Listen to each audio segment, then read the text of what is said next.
메리 크리스마스. 여러분 어떤 왕을 기대하시나요? 우리는 평강의 왕, 평안의 왕을 기대하고 있습니다. 우리를 불의와 전쟁에서 구원할 평강의 왕을 기대하고 그런 왕이 나타나기를 소원합니다. 그 소망이 성탄절을 기대하는 우리들에게 들려지고 또 실현되어 가고, 그것은 마지막 때에 우리에게 주어진다고 우리는 믿고 있습니다. 정의의 왕, 평강의 왕을 소망하시고 정의를 이 땅에 세우고 우리에게 평강을 선물할 만왕의 왕이신, 왕 중의 왕이신 예수님을 소망하십시오. 그 예수님이 오시는 날이 다음 주간, 성탄 주간에 우리에게 2000년 전에 오셨고, 이제 그 왕이 마지막 때에 우리가 기다리는 그날에 이 땅에 오셔서 이 땅의 모든 것을 다스리고 통치하고 정의를 세우시는 평강의 왕으로 오실 것입니다. 사랑하는 성도 여러분, 여러분 삶 가운데에 과연 정의는 살아 있습니까? 내가 정의롭게 살고 있는가? 오늘 성경 말씀에 보니까는 특별히 1절부터 아주 멋진, 아주 강력한 메시지가 있습니다. 우리 1절 한번 읽어볼까요? 내가 또 이르노니 야곱의 우두머리들과 이스라엘 족속의 통치자들아 들으라. 정의를 하는 것이 너희의 본분이 아니냐. 현대의 성경이라고 좀 쉽게 된 성경에서는 이스라엘의 지도자들아 들으라.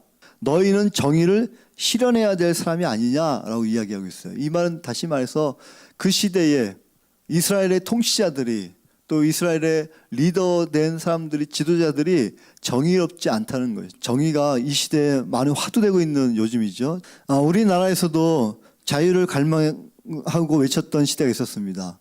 70년대, 80년대, 대학가마다, 제가 있었던 80년대는 매일 데모를 했었어요. 최루탄 가스에 학교는 수교령이 내려지고 그런 가운데 있었는데, 지금 여러분들이 코로나 시기 가운데 대학을 다니는 것처럼, 직장생활 하는 것처럼 80년대는 데모를 하는 가운데 대학생을 했던 것 같습니다. 자유가 없고 평등이 없었기 때문에 그 시대에는 그걸 외쳤어요. 근데 미가 선지자가 이스라엘 백성들에게 이렇게 얘기합니다. 너희가 정의를 아느냐? 이렇게 이야기하고 있습니다. 정의가 없다는 얘기. 정의를 실현하면서 힘써야 되는 것이 일반 백성이 아니라 지도자들, 또 리더들인데 그들이 그렇지 못함을 보게 되었습니다. 그들이 어떻게 했을까요? 2절 말씀 함께 있습니다.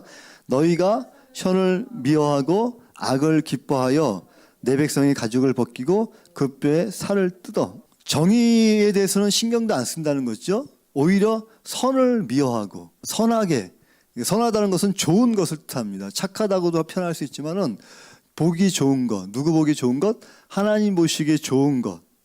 그 하나님이 우리에게 주신 디자인된 삶이 있는데 그 삶과 역행하는 악한 길이죠. 선을 미워하고 악을 기뻐하는 거예요. 이건 정의가 아니죠. 그러다 보니까 지도자와 리더들이 선을 미워하고 악을 기뻐하다 보니 그 백성들을 힘들게 하는 거예요.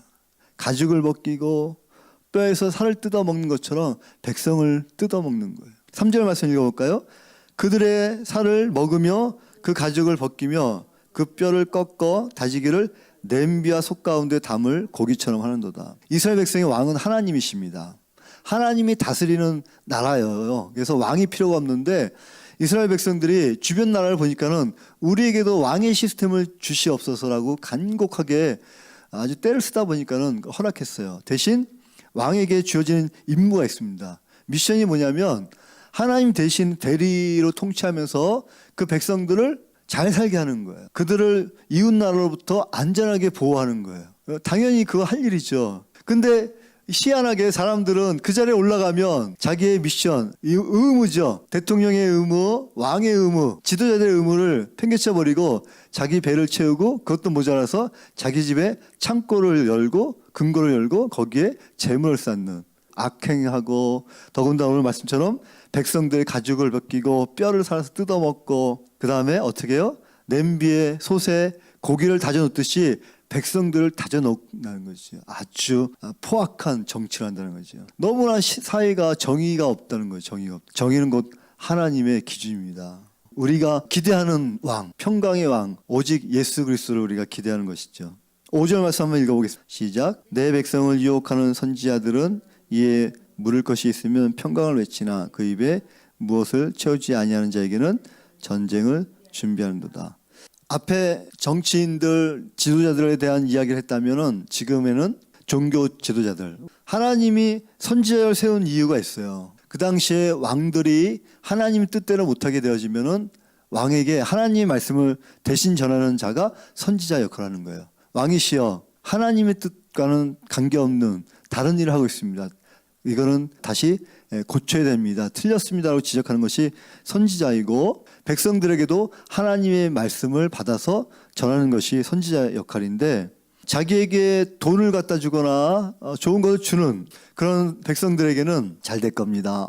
복을 받을 거예요. 막 그러면서 하나님이 좋은 거 주실 겁니다. 이렇게 좋은 이야기를 해주고, 또 생전 가봐야 선지자에게 돈도 안 갖다 주고 선물도 안 주는 그 백성들에게는 당신 조심해야 될 것 같아.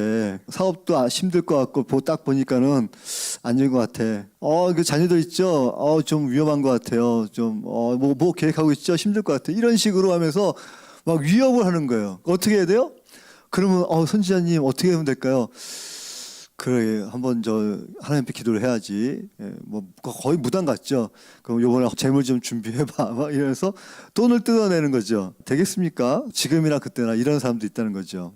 지금 그런 시대를 바라보면서 미가 선지자가 이렇게 하나님 말씀을 전하는 거예요. 안타까운 일이. 그러면서도 어떻게 얘기합니까? 그들은 이렇게 얘기합니다. 걱정하지 마십시오. 하나님이 우리와 함께 하십니다. 지금 나라 전체가 통치자들과 리더들과 지도자들과 종교 지도자들까지 다 타락했는데, 그들이 하나님의 선지자로서 말하기는 하나님이 우리와 함께 하시니 우리는 평강할 것이다 라고 하는 거예요. 말도 안 되는 것이죠.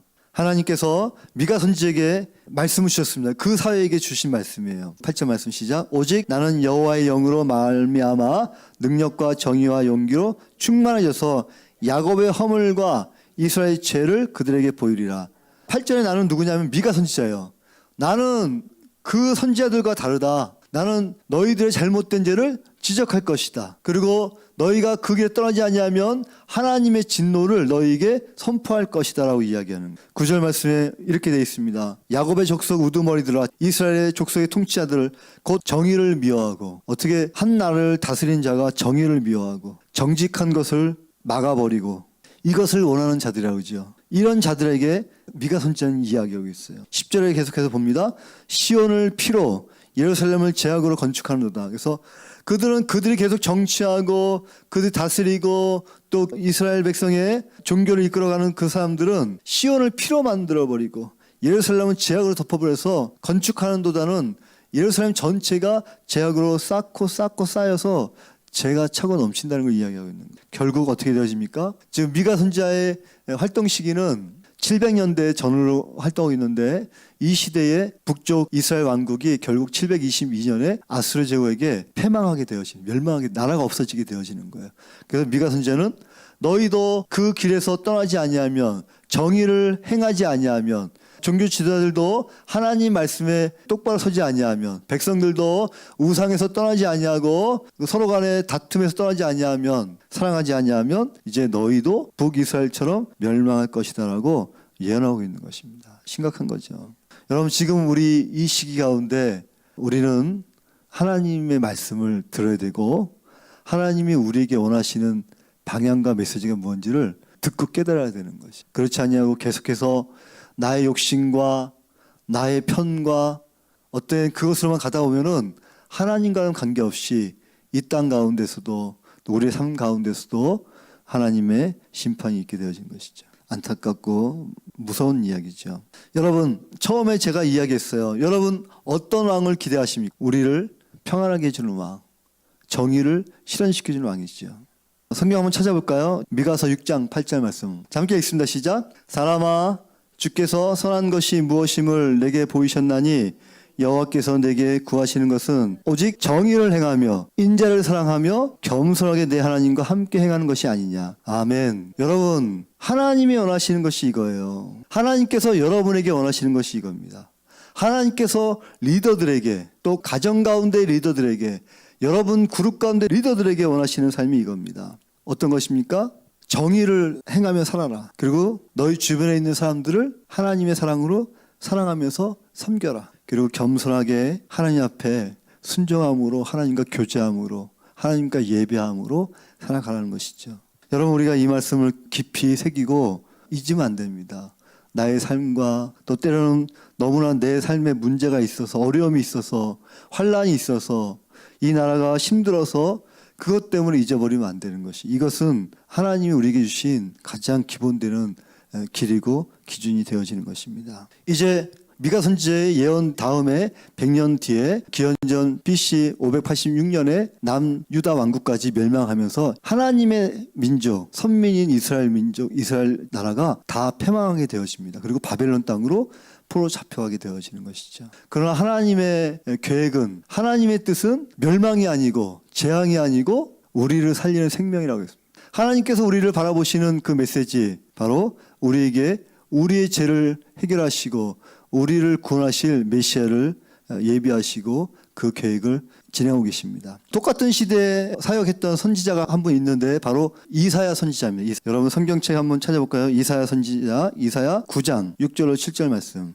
이는 한 아기가 우리에게 낳고 한 아들을 우리에게 주신 바 되었는데 그의 어깨에는 정사를 메었고 그의 이름은 기묘자라 모사라 전능하신 하나님이라 영존하시는 아버지라 평강의 왕이라 할 것임이라. 그 정사와 평강의 더함이 무궁하며 또 다윗의 왕자와 그의 나라와 그의 나라에 군림하여 그 나라를 굳게 세우고 지금 이후로 영원히 정의와 공의로 그것을 보존하실 것이라. 만군의 여호와의 열심히 이를 이루리라. 아멘. 우리에게 하나님께서 우리를 정의롭게 세울 왕을 보내주시는 거예요. 예정하신 거예요. 평안을 주실 왕을 보내시는데 그가 어떻게 합니까? 영원토록, 7절에 영원토록 정의와 공의를 행하시고 보존하실 왕이라는 거예요. 이것을 위하여 만군의 여호와께서 뭐 하신다? 열심으로 이 일을 행하실 것이다. 할렐루야. 6절에 한 아기가 우리에게 나시는데 그것이 바로 성탄의 예수님이 이 땅에 오시는 것이에요. 아멘, 아멘. 평화의 왕으로. 다른 성경 버전에 이렇게 표현하고 있습니다. 영원히 계시는 아버지 평화의 왕이라 하리라. 예수님은 평화의 왕입니다. 여러분, 우리 인간들의 세상은 다 불안합니다. 그렇기 때문에 우리는 교회 다니면서 하나님을 믿고 이제 누굴 소망합니까? 우리 평강의 왕, 평화의 왕 대신 예수님을 소망하시는 거예요. 그리고 그 성탄을 기뻐하며 이제는 어떻게 합니까? 예수를 믿었기 때문에 이제는 다시 오셔서 마지막 때에 그 하나님의 나라를 이 땅 가운데, 우리 가운데 실현하실 그 하나님을 믿으면서 우리의 믿음을 오늘 코로나가 오건 우리 삶에 문제가 오건 내가 병이 들었건 가난하건 어떤 상황 가운데서도 하나님의 열심을 믿으면서 우리는 믿음으로 오늘 살아가는 것입니다. 아멘. 그렇게 되길 축복합니다. 그래서 어떻게 되느냐? 나의 욕심을 생각하지 마시고 이제는 여러분들의 삶을 통해서 여러분들의 삶 가운데 정의가 나타나게, 정의롭게 살고 여러분 주변에 주신 가족들, 친구들, 직장 동료들에게 어떻게 해요? 사랑으로 섬기고 봉사하고 그리고 예수님과 함께 오늘 예배드린 것처럼 믿음으로 지키면서 예배하며 하나님과 교제하면서 이 땅 가운데 빛처럼 소금처럼 착한 행실로 살아가길 축복합니다. 아멘.